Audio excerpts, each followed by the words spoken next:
కమ్యూనిస్ట్ని. So చాలా కాలము ఉద్యమాలు ఉన్నాం. ఇప్పుడు అస్సలే కాదు.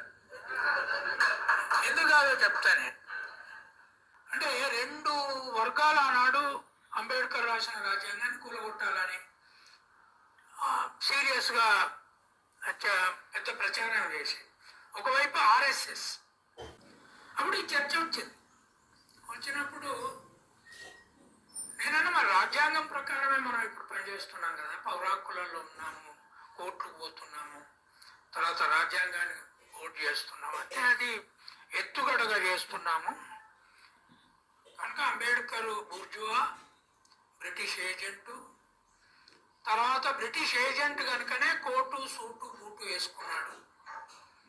అది ఈ దేశానికి కుదరనటువంటి డ్రెస్సు అని వాళ్ళు చెప్పారు.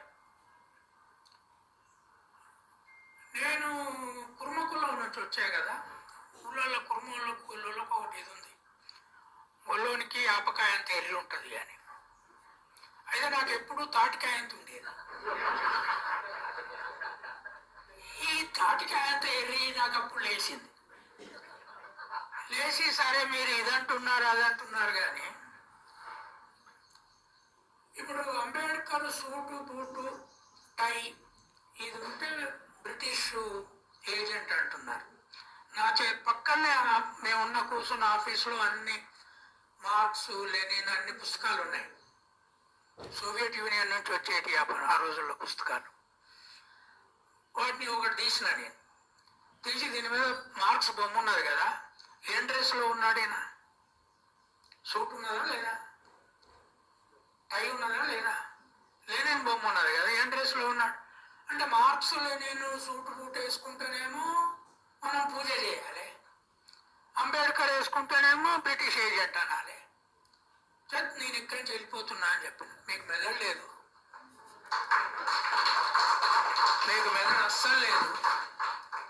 ఇది మార్క్సిజం కాదు, మన కాదు, ఇదంతా మెదడులేని ఇదంతా మెదడులేని వ్యవహారం. ఇంత మెదడులేని వ్యవహారంలో నేను ఉండను అంటే నువ్వు విప్లవ ద్రోహి అవుతావు, నువ్వు ఇక ఇది అవి బాగా తిడతారు వాళ్ళు. తర్వాత అదే పీపుల్స్ వార్లో ఉంటే చంపేస్తా ఉంటారు. అదొక పెద్ద ప్రాబ్లం ఉండే ఆ రోజుల్లో.